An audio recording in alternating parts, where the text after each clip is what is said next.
오늘 설교 제목 예수여 당신의 나라가 임하실 때에 나를 기억하소서라는 제목으로 은혜 받는 시간 되도록 하겠습니다.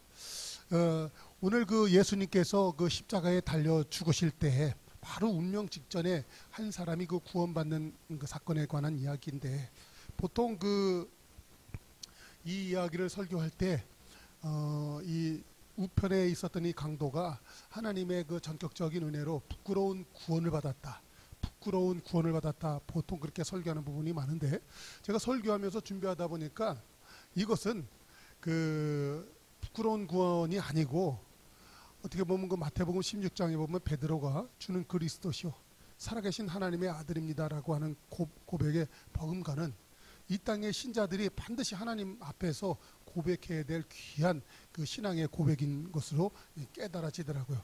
오늘 제가 이 깨달은 은혜가 우리 성도들에게 임하는 그런 은혜가 있길 주 이름으로 축원합니다. 그때 이 주여 당신의 나라가 임하실 때에 나를 기억하소서, 이 말씀에 대해서 예수님께서 즉시로 응답을 하십니다. 예수께서 이르시되 내가 진실로 내게 이르노니 오늘 너가 나와 함께 낙원에 있을 것이다 라고 말씀을 해요. 여러분, 예수님께서 매우 중요한 말씀을 하실 때는 진실로라는 말을 꼭 쓰세요. 아주 그보다 더 중요한 말은 진실로라고 말씀하시고, 보통 예수님께서 말씀하실 때 그냥 말씀을 하세요. 근데 진실로라는 말이 들어갈 때는요 굉장히 중요한 말이에요. 근데 이 행악자, 예수님 우편에 앉아 있었던 이 사람이 예수님께 그런 말 요청을 하는 거예요. 이제 내가 이제 십자가에 달려 곧 죽게 되는구나.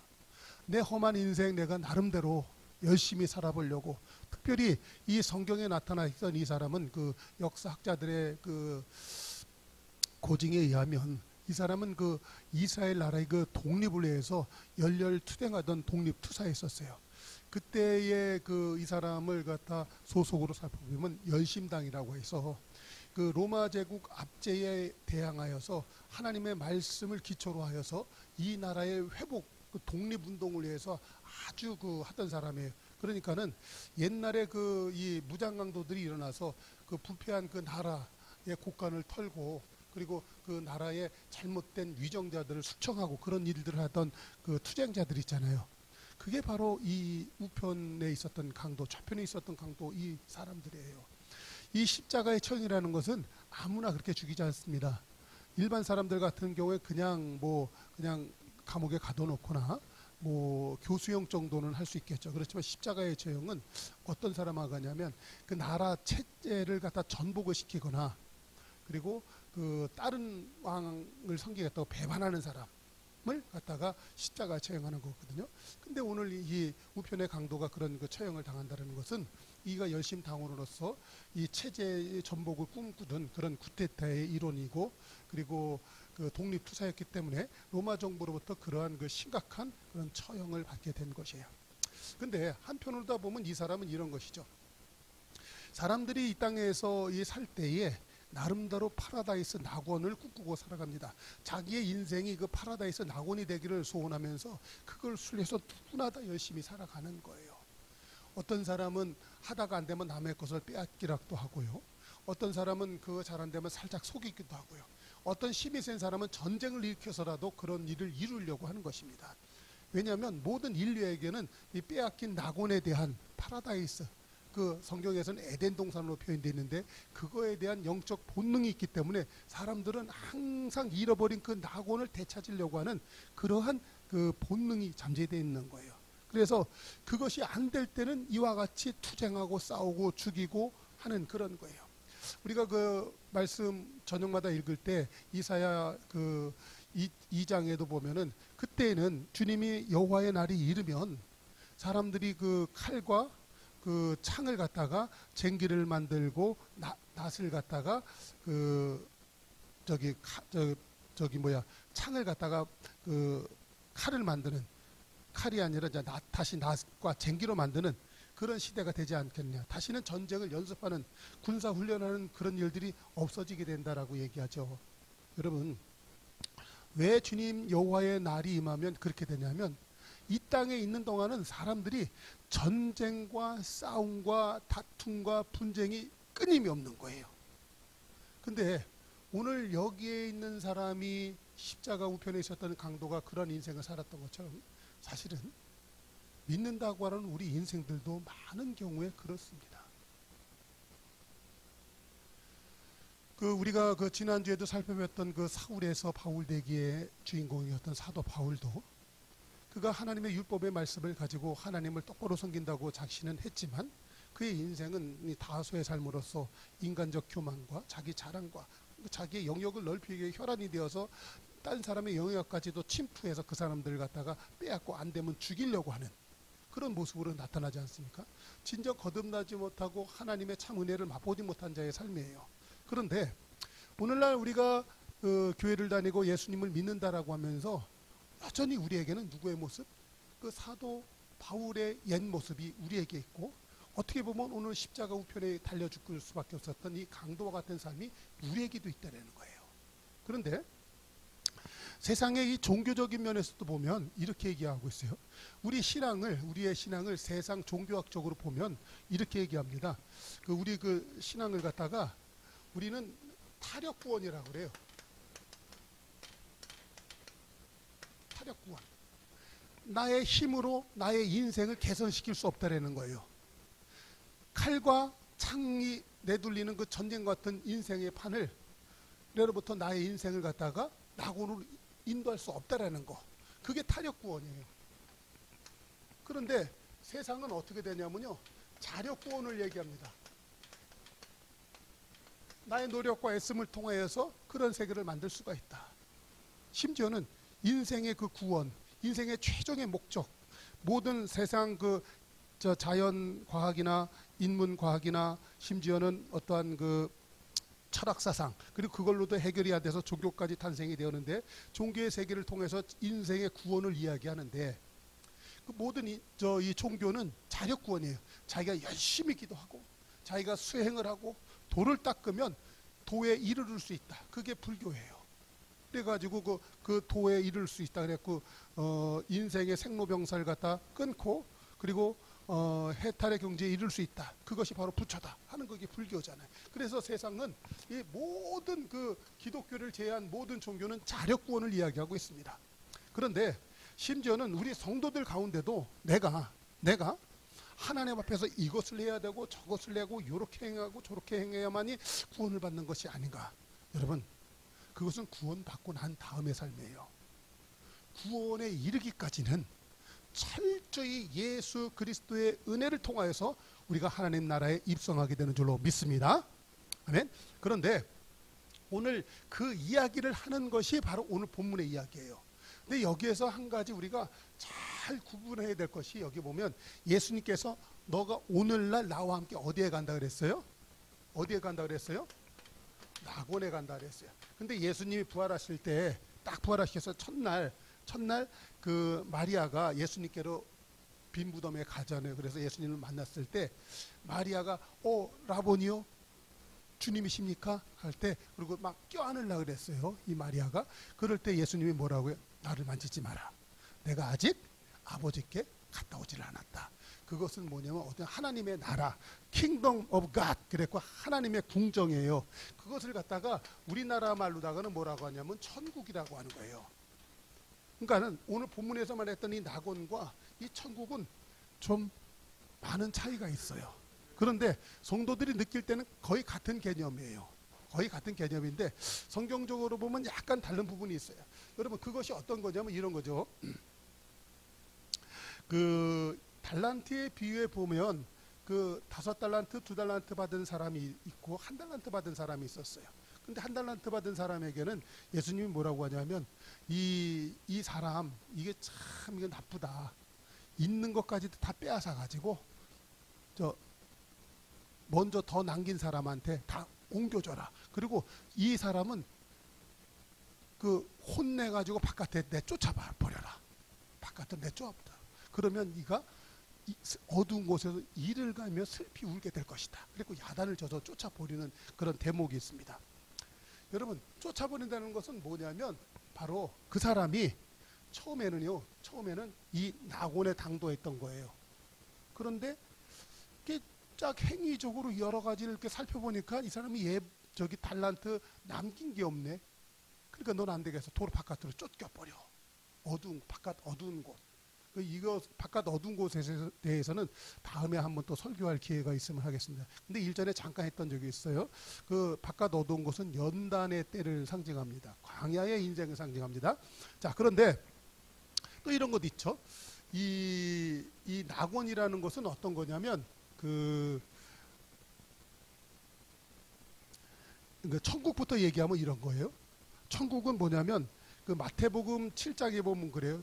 누구든지 나보고 주여 주여 하는 자마다 다 천국에 들어갈 것이 아니요 아버지의 뜻대로 행하는 자만이 천국에 들어간다. 그렇게 얘기해요. 그래서 낙원과 천국은 살짝 달라요. 그런데 봐요. 이것 있죠. 이 누가복음에 보면은 그 나사로 얘기가 나옵니다. 나사로. 부자와 나사로 얘기가 나오는데 이 나사로가 어느 품에 안기냐면 아브라함의 품에 안깁니다. 아브라함의 품. 그게 바로 낙원이에요. 그런데 그 낙원이라는 것이 어떻게 되냐면 이런 거예요. 거기에 그 낙원이 있고 음부라는 곳이 있잖아요. 음부가 있는데 거기에 부자가 빠지게 되잖아요. 그러니까 음부라는 곳은 뭐냐면 몸은 이 영혼하고 분리가 됩니다. 자, 몸이 사람의 영과 혼이 분리가 되어 가지고 들어가는 곳이 음부예요. 음부. 그런데 이 부자는 이 음부에 빠져 가지고 거기에서 엄청난 고통을 당하죠. 그렇죠? 지옥의 고통을 당하게 됩니다. 그런데 자, 이 부자는 이 음부에 빠졌고 나사로는 그의 영혼이 어디로 갔어요? 아브라함의 품에 안긴 것이죠. 그것이 바로 낙원인데, 자, 장차 예수님이 천사장의 호령과 나팔 소리와 함께 이 땅에 다시 오실 적에 모든 인류가 다시 부활을 합니다. 그래서 그 사람들이 행한 대로 심판을 받아가지고 여기에 들어갔던 사람들도 살아나오고 여기 이 낙원에 들어갔던 사람도 다시 살아나와가지고 심판을 받은 다음에 행한 대로 하나님이 보응하셔가지고 영원한 세계로 들어가는데, 잡아봐요. 이 음부와 이 낙원은 몸과 영혼이 분리가 되어서 이 영혼만 들어가는 거예요. 근데 영원한 세계가 열리잖아요. 영원한 세계가 열리게 되면은 그때는 뭐냐면 이 죽었던 몸이 후련히 변화해서 새로운 사람으로 변해가지고 이 영원한 세계, 이 천국은 내 몸이 들어가는 거예요. 몸과 영과 혼이 하나가 되어서 새로운 사람이 되어서 들어가는 곳이 천국이에요. 그래서 이 낙원과 이 천국은 약간 달라요. 그런데 잡아요. 이 낙원에 대해서 우리가 약간 헷갈리는 것이 이런 것이 있습니다. 고린도후서 12장에 가서 보면 사도 바울이 너무나 그 몸의 아픔 때문에, 상처 때문에 3번 하나님 앞에 기도하는 대목이 있죠. 그랬는데 그 몸의 상처, 이 사단의 가시가 내 몸에서부터 떠나가 달라고 막 기도하다 안 돼갖고 그가 하다가 입신을 합니다. 그리고 천국에 올라갔다고 하자고 낙원에 끌려 올라갔다고 해요. 이루 말할 수 없는 아름다운 곳을 들어 올라갔다고 얘기를 해요. 낙원에. 그러니까 성경에서는 분명히 천국과 낙원을 따로 얘기하고 있어요. 그러나 우리 성도들이 느끼는 그런 것은 이 낙원과 천국이 거의 비슷해요. 그러나 엄밀한 의미에서는 좀 다르다. 아멘 되십니까? 할렐루야. 자, 그래서 예수님께서 이제 이 성도를 갖다가 오늘 너가 오늘날 나와 함께 낙원에 있을 것이다. 근데 잡아봐요. 이 사람이 평생에 인생의 낙원을 꿈꾸며 그 압제받는 그 이스라엘, 그 속박받는 이 식민지 나라인 이스라엘을 갖다 회복을 위해서, 그리고 자기 인생의 회복을 위해서 그렇게 애를 썼었는데, 이제 이가 하나님 앞에서 주여 당신의 나라가 이 땅에 임하시는 날이 있을 것은 내가 믿습니다. 근데 그때의 하나님 나를 기억해 주세요. 그 얘기를 하는 거거든요. 비록 그가 인생의 끝판에서 정말 죽을 고비 바로 앞에서 그가 영적인 눈이 확 열려서 자기 옆에 매달려 있는 그분이 하나님이라는 것을 발견하게 돼요. 그분이 진짜 이스라엘의 왕이라는 것을 깨닫게 돼요. 내가 진정으로 내 행위로 내 인생이 변화되지 않냐고, 진정 내가 인생이라는 것은 내가 믿는 믿음으로 변화된다는 것을 그가 그 순간 깨닫게 되는 거예요. 할렐루야. 오늘 우리가 함께 그 신앙생활 하고 있는데, 오늘 이 십자가 우편에 달려서 있던 이 강도 같은 삶이 우리의 인생일 수도 있어요. 마치 지난주에 말씀드리면 그 사도 바울 되기 전에 사울의 그처럼, 그렇죠? 내 속안에 사울 왕이 살아 있어가지고 정말 열심히 살고 그냥 하다 안 되면 죽이고 싸우고 뺏고 전쟁하고 그런 인생이 내게 있었지만, 내 인생에는 진정한 낙원이 찾아오지를 않았었어요. 그런데 그 낙원이 찾아오는 길이 무엇이다? 바로 오늘 십자가 우편에 있었던 이 강도의 고백. 주여, 당신의 나라가 이 땅에 임하시는 것을 내가 믿습니다. 그때 나를 기억해 주세요. 그 말 뜻에는 엄청난 그 신앙의 의미가 있는 줄로 믿습니다. 그래서 오늘 그 이 우편에 있었던 이 강도의 고백의 그 말의 영적인 의미를 깨달음으로 우리에게도 이 땅에서 삶의 낙원이 많은 복된 은혜가 있길 주 이름으로 축원합니다. 할렐루야. 첫 번째로다가는 여러분, 이 사람이 깨달은 거는 내 옆에 매달려 있는 이분은 나하고 결이 다른 분이다. 종류가 다른 분이다. 차원이 다른 분이다. 이분은 인생이 아니시고 바로 하나님이시다. 할렐루야. 그래서 이 사람이, 자, 여보세요. 오늘 이 사람이 지금 이 사람들끼리 무슨 얘기를 하냐면 이렇게 얘기해요. 39절에 보면 달린 행악자 중 하나는 비방하여 가로되 내가 그리스도가 아니냐? 너와 우리를 구원하라. 십자가에 달려서 바로 죽지만 죽으면서도 사람은 구원받기를 소원한다는 거예요. 그럴 때에 40절에 하나는 그 사람은 꾸짖어 가로되 내가 동일한 정죄를 받고도 하나님을 두려워 아니하느냐? 우리는 우리의 행한 일에 상당한 보응을 받는 거야. 그렇지만 이분은 옳지 않은 것이 없는 분이야. 죄를 지은 일이 없는 분이야. 할렐루야. 여러분, 우리가 예수님에 대해서 우리가 믿는 것은 무엇입니까? 그분은 흠도 점도 없으신 하나님의 순결하신 거룩하신 하나님인 것을 우리가 믿는 줄로 믿습니다. 여러분, 그 죄가 없다라는 것은요, 그 어떤 의미냐면 하나님이 사람을, 세상을, 이 땅을 창조하셨을 때 그 사람은 하나님과 방불한 존재로서 영광과 존귀와 위엄에 휩싸여 있는 존재라는 뜻이에요. 죄가 없다라는 것은 그런 것이에요. 우리 애가 죄가 없이 진짜 성경에서 말하는 무흠한 존재가 된다면 우리는 하나님과 방불한 인생을 살게 될 줄로 믿습니다.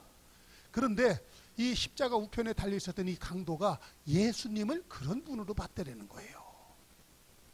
곧 그것은 바로 하나님으로 봤다라는 거예요. 할렐루야. 자, 실제로다가 보면 오늘 이 성경에 누가복음 23장에 보면 그렇게 얘기해요. 22절에도 한번 보세요. 빌라도가 세 번째 말하되 이 사람이 무슨 악한 일을 하였느냐? 나는 그의 죽일 죄를 찾지 못하였나니 때려서 놓으라 한대. 빌라도가 샅샅이 이 예수님의 죄목을 갖다가 찾으려고 조사를 했어요. 계속 찾았는데도 죽일 만한 죄가 없어요. 모든 죄는 발견이 되면 사형이에요. 죄의 싹은 사망이거든요. 근데 예수님은 죄가 없으신 분이셨어요. 실제로다가 이 요한복음 1장 29절에 보면 그 예수님이 이 땅에 딱 오셨을 때 예수님을 보고 그 세례 요한은 이렇게 얘기하죠. 봐라, 세상 죄를 지고 가는 하나님의 어린 양이다 라고 하는 거예요. 여러분, 세상 죄를 질 수 있다는 것은 뭐냐면 하나님의 어린 양이 될 수 있다는 것은 그분이 흠도 점도 없는 거룩한 분이기 때문에 죄를 질 수가 있는 거예요. 이제 자, 이 속죄의 대속 사역을 할 수 있다는 것은 죄가 없는 가운데 죄를 위하여 죽을 때 그것이 하나님 앞에 받음직이 되지, 지 죄가 있는데도 가서 하나님 앞에서 내가 대신 대속할게요 그러면 그 사람은요 하나님 앞에 용납이 안 되는 거예요. 용납이 안 되는 거야. 다시 말씀드릴게요. 이 죄라는 문제에 대해서 사람이 이 죄가 없다, 이것을 갖다가 뭐라고 하냐면 성결이라고 그래요. 이것을 갖다가 거룩이라고 그래요. 여러분, 성도의 능력은 거룩과 성결에 있어요. 거룩과 성결. 범죄하기 이전에 아담은 하나님과 방불한 존재였었어요. 모든 피조물의 왕이었고요. 그리고 모든 그 피조물에서 지혜의 왕으로 살아갔던 거예요. 근데 사람이 죄라는 것이 들어와서 타락으로 말미암아 이러한 그 거룩과 성결의 능력이 상실되니까 그 사람은 십자가 우편에 달려있었던 강도, 좌편에 있었던 강도처럼 그 싸우고 전쟁할 수밖에 없는 인생으로 변하게 됐다는 거예요. 할렐루야. 그런데 예수님께서는 어떤 분이 죄가 없으셔서 이런 분이 되는 거예요. 이런 분이었기 때문에 모든 인류의 죄를 걸머지실 수 있는 분이었다는 거예요. 할렐루야. 그래서 잡아요. 이제 이 십자가 우편에 있었던 이 강도는 바로 인생의 마지막 죽을 지경에 딱 있을 때 그의 영이 열린 거예요. 영이 열려서 참 하나님을 알아보게 된 것이죠. 아멘. 여기에서 또 영적인 은혜가 있어요. 우리 성도들이 이 땅에서 살다 보면 자기의 전적인 그 약함의 고백이 하나님에 대한 신앙의 첫 출발이 되는 거예요. 사람이 힘있고 능력이 있을 때는 지가 하고 싶은 대로 막 해요. 그리고 이렇게 돼보고 저렇게 돼보고 하는데 도대체 되지를 않아요. 그때 하나님 앞에서 두 손 두 발 딱 들게 되잖아요. 그렇죠? 여러분, 그럴 때 하나님의 은혜가 시작이 되죠.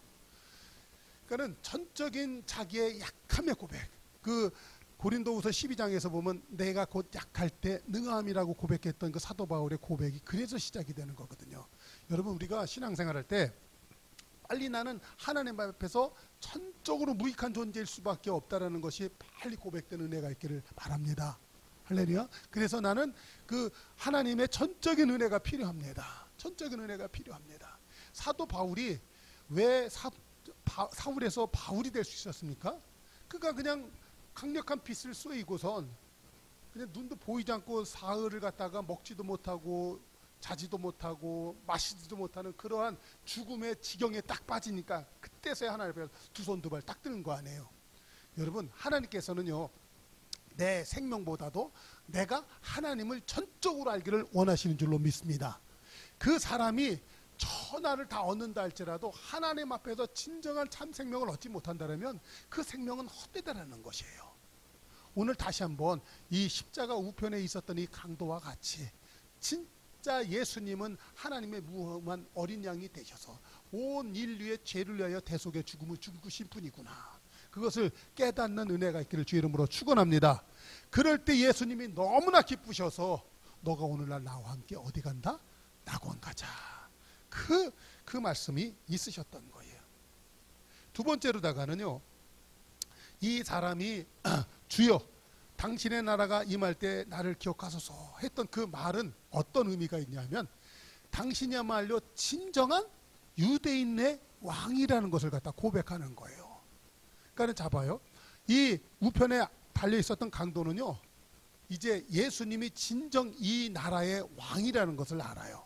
실제로 예수님이 십자가에 달려 죽으셨을 때 오늘 본문 바로 앞에 38절에 보면 그 위에 뭐라고 써 있었어요? 자, 그 38절 같이 읽을게요. 시작. 그 위에 이는 유대인의 왕이라 쓴 패가 있었더라. 사실 그 다른 성경에서는 그것을 갖다가 띠라고 그랬어요. 사람들이 그 유대인의 왕이다. 그리고 띠고 자칭 유대인의 왕이라고 써라, 바꿔 쓰라고 그래요. 그랬을 때 빌라도가 그 얘기를 갖다 딱 거부하고선 나의 쓸 것을 썼다. 빌라도는 진짜 이 사람이야말로 유대인의 진정한 왕이구나 라는 것을 빌라도는 알았던 거예요. 그러나 이 빌라도가 이 사람들의 협박 그리고 자기 자리의 보존을 위하여서 그 예수님이 유대인의 왕이라는 것을 알았지만 예수님을 갖다 죽는 자리에 내어준 거예요. 그렇기 때문에 우리가 그 2000년 넘는 세월 동안 그 사도신경을 내면서 그 빌라도에게 고난을 받으사 십자가에 달려 죽고 그 고백을 하게 되는 그런 장본이 됐던 것이죠. 그러니까 자 보세요. 우리가 신앙생활할 때 이 빌라도가 왜 그렇게 그 알면서도 예수님이 십자가에 달았는가? 자기의 일신 보존을 위해서 지 목구멍 살렸고 사람들의 어떤 손가락질, 사람들의 압박, 거기에 무릎을 꿇은 것이 빌라도라는 거예요. 우리가 신앙생활 할 때 우리도 그럴 수 있습니다. 앞으로 우리는 빌라도와 같은 삶을 살지 마십시다.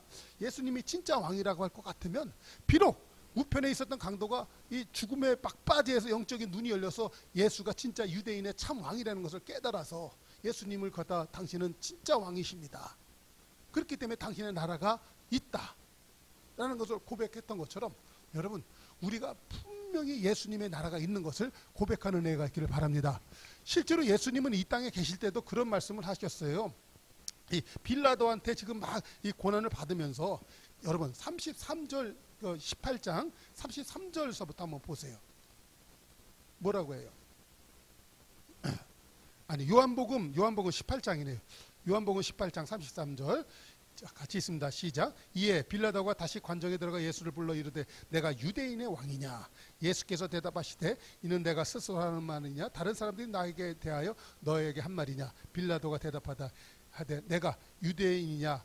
내 나라 사람과 대제사장이 너를 내게 넘겼으니 내가 무엇을 하였느냐? 예수께서 대답하시되 내 나라는 이 세상에 속한 것이 아니라 만일 내 나라가 이 세상에 속하였던 것이면 내 종들이 싸워 나로 유대인들에게 넘기지 않게 하였으리라. 이제 내 나라는 어디에 속한 것이 아니다?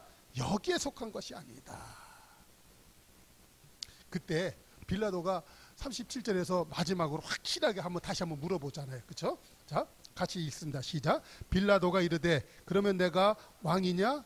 왕이 아니냐? 예수께서 대답하시되 내 말과 같이 내가 왕이다. 내가 이를 위하여 태어났으며 이를 위하여 세상에 왔나니 곧 진리에 대해 증언하려 함이라. 무릇 진리에 속한 자는 내 음성을 듣느니라. 할렐루야. 예수님께서 분명히 내가 왕이라고 했고 이 빌라도가 그 예수님의 정말 그 신적 권위를 갖고 하시는 그 말씀 앞에 무릎을 꿇는 거예요. 아, 진짜 이 양반이 유대인의 왕이구나. 실제로 유대인들도 예수님을 갖다가 왕을 삼으려고 했던 사건이 몇 번 있었어요. 그게 뭐예요? 예수님이 그 베스다 광야에서 오병이어의 기적을 일으켰을 때 그 유대인들이 예수님을 갖다 막 잡아가지고 왕을 삼으려고 했던 적이 실제로 있잖아요. 그렇죠? 오병이어 사건 때. 여러분 예수님께서는요 진정한 왕의 왕인 줄로 믿습니다. 그렇기 때문에 이 성경에서는 예수님이 만왕의 왕이시오 만주의 주시라는 것을 갖다가 성경 곳곳에서 누누이 얘기하고 있는 거예요. 세상에는 수많은 왕들이 있습니다. 그리고 각 개인마다 자기가 왕인 것을 착각하고 살아가요. 그 어린아이들은 소왕국이라고 하잖아요. 애들이 스스로 자기가 조그만 거예요. 엄마 손에서 기저귀에 똥 싸고 오줌 싸면서도 어린애들이 어떤 생각해요? 지가 왕인 줄 알고 살아가요. 그렇죠? 철없는 어린아이들도 그러고 살아가고 있습니다. 그러나 성경에서는요. 우리 한번 성경 디모데전서 6장 15절 읽겠습니다. 시작. 기약 이르면 하나님이 그의 나타나심을 보이리니 하나님은 복되시고 유일하신 주권자시며 만왕의 왕이시며 만주의 주시다. 할렐루야.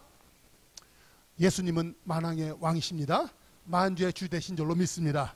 내가 하나님을 떠나서 하나님을 잘 알지 못하는 가운데 내가 스스로 왕 노릇하면서 내가 세상을 내 마음대로 하려고 했지만 내 마음대로 되지 않아서 나는 가짜 왕이었구나. 나는 왕이 될 수 없구나 라는 것을 깨닫는 어떤 때에 예수님께서 진정한 내 삶의 왕이 되어주셔서 나의 만왕의 왕 되어주시고 나의 만주의 주가 되어주신 것을 찬양하십시다. 할렐루야. 바로 십자가 우편에 있었던 이 강도가 예수님의 나라는 이 땅에 속한 것이 아니라 저 천국에 있는 아름다운 곳 그리고 그곳의 왕께서 이 땅에 강림하셨구나. 그것을 갖다가 이 사람이 고백한 거예요. 할렐루야. 그랬을 때 예수님께서 세상 사람들은 날 모르고 참빛 곧 당신이 이 땅에 왔으나 영접지 아니하였으나 영접하는 자 곧 그 이름을 믿으면 내 자녀가 되게 하는 권세를 주신 것처럼 이 십자가 우편에 앉아서 있었던 이 강도가 예수님을 만왕의 왕이요 만주의 주인 것을 알고 그 주님의 나라가 분명히 있는 것을 딱 고백했을 때 예수님이 너무나 기뻐서 너는 내 나라에 들어올 자격이 있어. 그랬기 때문에 너는 오늘날 나와 함께 낙원에 있게 될 것이다 라고 얘기한 거예요. 할렐루야. 우리 성도들도 예수님을 만왕의 왕으로 하시고 만주의 주로 하시고 주님의 나라가 있는 것을 분명히 고백하는 은혜가 있길 주의 이름으로 축원합니다. 세 번째로다가요. 이 사람이 그 주님의 나라가 이 땅에 임하신다라는 말 속에서는요, 어떤 의미가 있냐면 주님이 온 세상을 갖다가 심판하는 권세가 있는 분이라는 것을 갖다가 고백하는 그런 은혜가 있는 것이에요. 주님이 왕이기 때문에 왕권을 갖고 다시 이 땅에 오시는 날 주님께서 모든 인생을 갖다 심판하실 권세가 있는 분이라는 것. 할렐루야. 그럴 때 예수님이 비록 하나님의 어린 양이 되어셔서 십자가에서 초라하게 달려 죽으시지만 이제 예수님이 이것을 위해서 이 땅에 오셨고 이것을 위해서 태어나셔서 주님이 그렇게 죽지만, 그러나 누가복음 22장에도 보면 겟세마네 기도해서 하나님, 이것이 할 수만 있으면 내게서 옮겨지기를 원합니다. 이 잔을 옮겨 주시옵소서. 그러나 내 뜻대로 마옵시고 아버지 뜻대로 되기 원합니다 하면서 간절히 기도하시기까지 주님도 그 사역을 감당하는 것은 너무나 힘들었던 거예요. 주님이 완전한 사람이기 때문에. 그런데 그러한 상황 속에서 이 우편에 있었던 강도가 예수님이 진짜 왕으로서 마지막 때 다시 오셔서 이 땅을 갖다가 심판할 권세가 있는 것을 아는 사람이 됐다는 거예요. 그럴 때 예수님이 얼마나 기뻐하셨겠냐고요. 할렐루야. 여러분, 우리에게도 예수님에게 온 인류를 갖다 심판하실 수 있는 권세자라는 것, 심판권자라는 것을 믿는 그런 은혜가 있길 주 이름으로 축원합니다. 이제 고린도후서 5장 10절에 보면 이렇게 얘기해요. 이는 우리가 다 반드시 그리스도의 심판대 앞에 나타나게 되어 각각 선악간에 그 몸으로 행한 것을 따라 받으려 합니다. 우리가 다 반드시 그리스도의 심판대 앞에. 여러분, 우리가 너무나 그 싸구려 복음, 값싼 은혜 가운데 속해서 우리 예수 믿으면 절대 심판받지 않는다, 그런 얘기를 하는데, 성경에서는요 오늘 본문에 분명히 얘기했잖아요. 우리가 각각 다 그리스도의 심판대 앞에 서서 각 사람이 행한 대로 보응을 받는다 라고 성경은 분명히 이야기하고 있잖아요. 그렇죠? 근데 왜 사람들이 그런 얘기를 하냐면 요한복음 3장 16절 이하에 보면 그런 거 있잖아요. 하나님이 세상을 이처럼 사랑하사 독생자를 주셔서 저를 믿는 자마다 심판을 받지 않고, 이런 얘기를 해요. 그런데 17절에 그런 얘기를 하죠. 하나님이 그 아들을 세상에 보내신 것은 세상을 어떻게 해요? 심판하려 하심이 아니요 그로 말미암아 세상을 구원을 받게 하려 하십니다. 예수님이 초림 예수로서 이 땅에 오셨을 때는, 자 봐봐요, 이 개념이 정확하게 있어야 됩니다. 예수님이 그 초림 예수로 오셨을 때는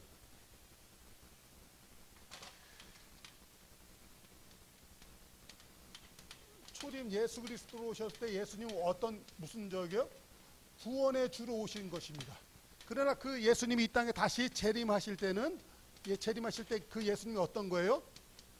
세상을 갖다가 심판주로 이 땅에 오시게 되는 줄로 믿습니다.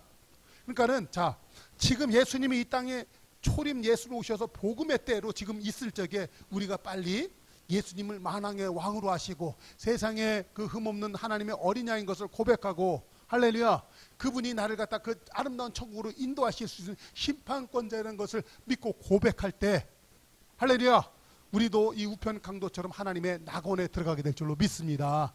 그러니까 예수님이 이런 사실을 갖다 알리기 위해서 오셔서 행한 것이 이 초림의 그 구원주로 오신 거예요. 그러나 이 예수님이 다시 이 땅에 만왕의 왕으로서 천사장의 호령과 나팔 소리와 함께 데살로니가후서 3장에 있는 말씀처럼 주님이 이 땅에 다시 강림하실 때는 그분은 어떤 분으로 오신다?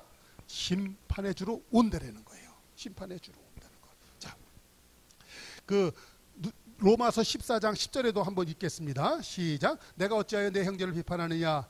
어찌하여 내 형제를 업신 여기느냐? 우리가 다 하나님의 심판대 앞에 설 것이다. 할렐루야. 이제 베드로가 또 이 고넬료 가정에 가서 복음을 전할 적에 이방인에게 이 고넬료 집안에 가서 이야기할 때 성령이 내리게 합니다. 그때 예수 그리스도에 대해서 그는 이렇게 고백을 하고 있습니다. 사도행전 10장 42절 시작. 우리에게 명하사 백성에게 전도하되 하나님이 살아있는 자와 죽은 자의 재판장으로 정하신 자가 곧 이 사람인 것을 증언하게 하셨고, 할렐루야. 베드로가 고넬료 집안에 가서 성령이 내리게 하는 그런 그 설교 사역을 할 때 예수님에 대해서 어떤 분이라고 분명히 얘기해요. 산자와 죽은 자를 심판하실 분으로. 아셨어요? 여러분, 우리가 예수님을 믿을 때 너무나 은혜스러운 눈으로 얘기하는데, 지금은 보라, 은혜 받을 만한 때요, 구원의 날이에요. 지금은.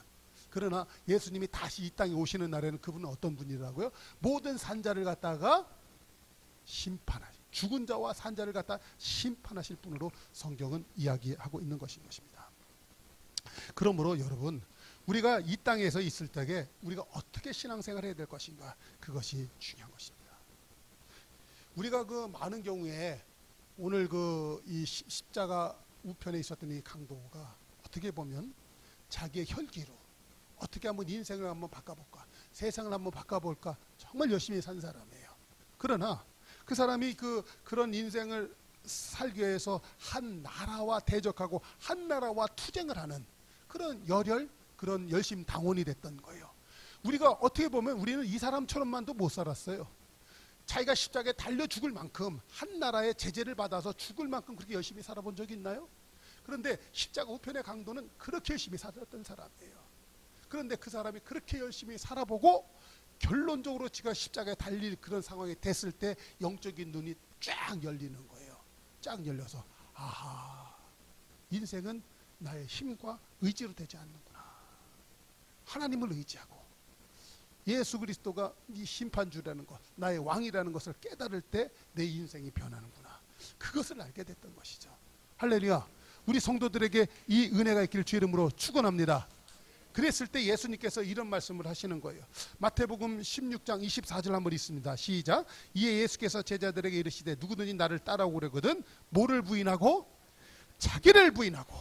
자기를 부인하는 것이 있어야 되는 거예요. 자기를 부인하는 것. 그러니까 인생을 살면서 평생에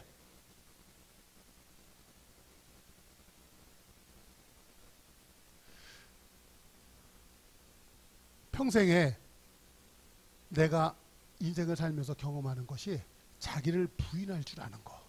그러니까 어떤 사람은 그 부모 슬하에서 자기를 부인하는 법을 배우는 경험이 있어요. 그렇기 때문에 성경에서는요, 자기 자식을 갖다 매질을 하지 아니하면 그를 갖다 버린 자요, 사생아라고 표현하는 거예요.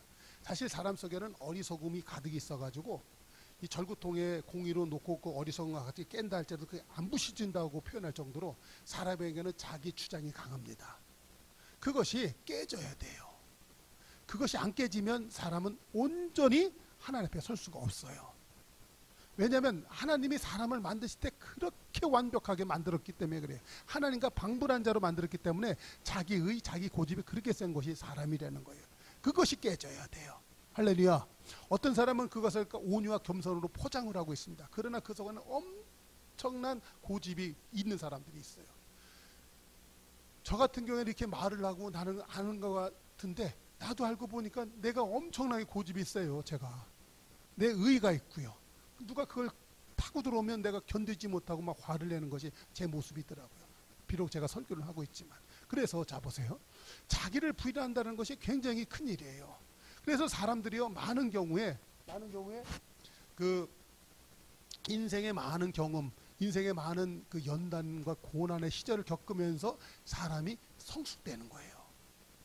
여러분, 돈을 많이 벌어서 성공하는 게 중요한 것이 아니라 그 사람이 인생의 과정을 겪으면서 진리 대신 하나님을 만나가지고 그 사람의 그 속 사람이 성숙되는 것이 귀한 줄로 믿습니다. 그 성숙이라는 것은 잡아봐요. 나는 연약한 사람이고 오직 하나님만이 능하신 분이다. 그것을 깨닫는 것이 성숙인 줄로 믿습니다. 그런데 어린아이일수록 하나님은 모르고 내가 가장 최고야. 그러고 사는 것이 인생이잖아요. 그렇기 때문에 자, 성경에서 그렇게 얘기합니다. 다시 한번 마태복음 16장 24절 한번 보십시다. 같이 있습니다. 시작. 이에 예수께서 제자들에게 이르시되 누구든지 나를 따라오려거든 누구를 부인하고? 자기를 부인하고. 그래서 내가 오늘 하고 싶은 것을 하는 것이 아니라 성경에 말씀이 있는 대로 행하고 살아가는 것. 그래서 그게 진리잖아요. 그러니까는 내가 행하는 것은 뭐예요? 욕심이죠. 그런데 하나님의 뜻대로 살아가는 것은 주의 말씀에 순종이죠. 그러니까는 순종의 삶을 살 것이냐, 욕심의 삶을 살 것이냐, 이것이 내 인생을 결정하게 된다는 거예요. 그렇죠? 오늘 이후로 우리는 자기를 부인하고 예수님 말씀에 순종하는 하나님 보실 때 아름다운 성도가 되길 주의 이름으로 축원합니다. 그래서요, 이 마지막으로 이 성도가 십자가 우편에 있었을 때 이 사람은 어떤 걸 한 거냐면, 주님 나라가 임하실 때 나를 구원하소서 했을 때 이 사람은 뭐예요? 내 평생에 나는 내가 왕인 줄 알고 내 힘 의지하고 살았었는데 이제 나는 주님을 믿겠습니다. 그렇죠? 믿겠습니다라고 얘기하는 거예요. 우리가 보면 봐요. 부끄럽지만 사실 그래. 우리 아버지가, 내 육신의 아버지가 옛날에 그런 적이 있어요. 내가 내 주먹을 믿지, 이런 말씀을 많이 하셨어요. 그런데 봐요, 사람들은요 다 그래요. 자기 주먹을 믿고 사는 거예요. 자기 근데 주머니를 믿고 살아요. 주머니가 넉넉하면 힘이 있어요. 근데 주머니가 없으면 오매기 죽어. 이게 사람 아니에요. 그러니까 자기 주먹을 믿는다는 것은 헛된 것을 믿는 것이에요. 그런데 우편에, 십자가 우편에 있었던 이 강도가 이 죽음 직전에 그 영적 눈이 확 열렸을 때 그는 진정 누구를 믿게 됩니까? 자기의 실력과 자기의 주먹을 믿던 인생에서 누구를 믿는 인생으로 바뀌어요? 예수님을 믿는 인생으로 바뀌는 거예요. 그랬을 때 그에게 낙원이 허락이 되는 거예요. 사람이 오늘 그래요. 이 마태복음 16장에서 온 천을 얻고도 자기의 목숨을 잃으면 무슨 소용이 있겠느냐. 사람이 자기 주먹 믿으면서 자기가 왕으로 알고선 착각하는 가운데 온 세상을 종행하며 살아가지만 결국 자기 목숨을 잃는 것이 모든 인생이에요. 성경에서는 그것을 갖다 어리석다고 얘기하는 것이잖아요.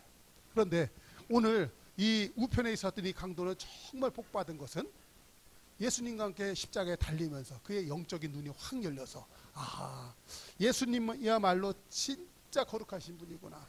예수님이야말로 진정 유대인의 왕이구나. 아니야, 만주에 주시고 만왕의 왕 되신 분이구나. 그것을 갖다 확 깨달은 거예요. 그리고 예수님이야말로 진짜 이 세상에 다시 오셔서 온 세상을 심판하실 주시구나.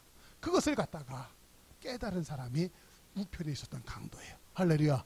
그렇기 때문에 주님께서 이 사람에게 낙원을 허락하신 줄로 믿습니다. 오늘 이 은혜가 저와 여러분에게도 있기를 바라요. 할렐루야.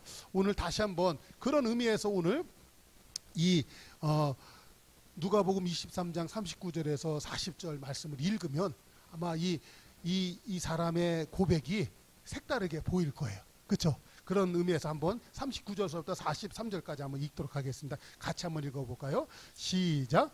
달린 행악자 중 하나는 비방하여 가로되 내가 그리스도가 아니냐 너와 우리를 구원하라 하되 하나는 그 사람을 꾸짖어 가로되 내가 동일한 정죄를 받고도 하나님을 두려워 아니하느냐. 우리는 우리의 행한 일을 상당한 봉을 받는 것이니 이에 당연하거니와 이 사람의 행한 것은 옳지 않은 것이 없느니라 하고 가로되 예수여 당신의 나라에 임하실 때에 나를 생각하소서 하니 예수께서 이르시되 내가 진실로 내게 이르노니 오늘 내가 나와 함께 낙원에 있으리라 하시니라. 아멘. 할렐루야. 이제 하나님의 말씀의 해석을 듣고 보니까 이 본문의 말씀이 새롭게 들리죠. 주 예수여 당신의 나라에 임하실 때 나를 기억하여 주시옵소서. 이제 이것이 저와 여러분의 고백되기를 주의 이름으로 축원합니다. 마태복음 16장에 베드로가 주님을 갖다 주는 그리스도요 살아계신 하나님의 아들입니다라고 고백했던 것의 버금가는 정말 성도의 귀한 신앙의 고백이 되는 것이거든요. 할렐루야. 그래서 우리가 이 정말 그 세상에서는요 이 사람이 죽음 직전에 아무것도 한 것 없이 그냥 부끄러운 구원을 받았다. 보통 그런 설교를 저도 많이 들었었어요. 그런데 이 말씀을 제가 다시 묵상하고 이렇게 기도하는 가운데 하나님이 이런 은혜를 주시더라고요. 아멘 되십니까? 아멘 되십니까? 그래서 다시 한번 여러분, 우리는 주님이 이 땅에 오시는 날에 그 나라에 우리가 들어갈 수 있는 사람이라는 것. 비록 나사로가 그 부자의 상에서 떨어지는 그 이 음식 쓰레기 같은 거 주워 먹고 사는 인생이었지만 그는 아브라함 품에 안겨서 영원한 위로를 받잖아요. 그렇죠? 그렇기 때문에 여러분, 그는 그의 삶에 있어서 조금 더 꿀리지 않았던 거예요. 아멘? 자, 거지 생활을 하라는 것이 아니라 그 영적인 자세를 가지려는 거예요. 우리가 이 땅에서 살아갈 때 때로는 그 거지처럼 남의 집에 가서 하인 노릇하고 얻어먹을 거 구걸해 살아갈 수밖에 없는 그런 열악한 그런 환경 가운데 있지만 영적으로다가는 나사로 같은 영적 자존심. 아멘. 근데 잡아요. 이것을 갖다 오늘날로 대입해 보십시다. 부자와 나사로, 부잣집에서 상에 떨어지는 것을 주워 먹는 인생. 여러분, 세상에는 자주자가 갖고 전부 다 종들이에요. 대통령, 내가 주는 세금으로 먹고 사는 거예요. 내 노예예요. 따지고 보면. 그렇죠? 회사원, 내가 뭐 전부 다 그 사람은 그 사장의 노예예요. 사실은 그 사장의 상에서 떨어지는 거 주워 먹고 사는 인생이에요. 그렇죠? 그러니까 큰 종이냐 작은 종이냐 서로 서열 싸움하는 거예요. 도토리 키재기예요. 무슨 뜻인지 아시겠어요? 큰 차 타고 다니는 건 큰 종이고요. 작은 차 타고 다니는 사람은 작은 종이에요. 알고 보면 다 죄의 종들이네요. 아멘 되셨습니까? 그런 속안에서 하나님이 저와 여러분에게 영적 분별력을 주셔서 내가 이 부자와 나사로의 비유가 나오는 이러한 이 나사로와 같은 인생을 산다 할지라도 그 속에는 영적인 자존심이 정확하게 있어서 나는 하나님을 믿는 사람이다. 나는 오직 하나님의 종으로 살아간다. 하나님만이 만주해 주시고 만왕의 왕이시다. 할렐루야. 그 주님의 나라가 이 땅에 속한 것이 아니기 때문에 나도 주님처럼 이 땅에서 미움을 받고 살아가지만 분명히 그 나라가 임할 때는 나는 내 신분이 바뀐다. 할렐루야. 그러고 살면 그 사람은 반드시 이 땅에서 승리의 삶을 살게 될 줄로 믿습니다. 아멘. 이 우편에 달려 죽은 이 강도가 어떻게 젊었을 때 이런 영적 진리를 깨달았다면 이 사람은 어떻게 되었을까요? 예수님을 잘 섬기고 인생을 승리하고 성공적으로 살아가는 인생으로 변했을 거예요. 그런데 이 사람이 마치 바울이 되기 전에 사울과 같은 그런 그 속안에 사울 왕의 심령이 있었기 때문에 그는 이 거친 세상과 투쟁하고 싸우는 가운데 자기가 왕인 줄 알고 세상을 향해서 들이받다 보니까 오히려 그런 얘기 하잖아요. 사울아 사울아 너가 나를 들이받는 것이 마치 이 가시채를 뒷발질하는 것처럼 너 인생만 피곤하구나. 예수님이 그러잖아요. 그것이 모든 하나님을 떠난 모든 인생의 삶이 아니겠습니까? 그런데 이 십자가 우편에 있었던 이 강도가 이제 죽음 바로 직전에 영적인 눈이 쫙 열리니까 이것을 깨닫게 된 거예요. 할렐루야. 어떻게 보면 부끄러운 구원이 아니라 정말 이 사람은 하나님의 귀한 은혜를 입은 성도인 것이죠. 오늘 우리 큰빛교회 성도들이 오늘 이 귀한 은혜를 받는 은혜가 있길 바랍니다. 다시 한번 따라해 봅시다. 주여 주 예수의 날이 임하는 때 저를 기억하여 주시옵소서. 아멘. 이번 한 주에 이 신앙의 고백으로 말미암아 주님을 기쁘시게 하며 주님을 마음껏 왕으로 삼으시고 나는 주님의 종입니다 고백하시면서 그 주님의 나라가 이 땅에 임할 수 있도록 아멘. 우리가 날마다 주기도만 할 때 하늘의 뜻이 땅에서 이루어지도록 기도하는 것처럼 우리 그렇게 살아가는 복된 한 주간 되기를 주의 이름으로 축원합니다. 기도하겠습니다.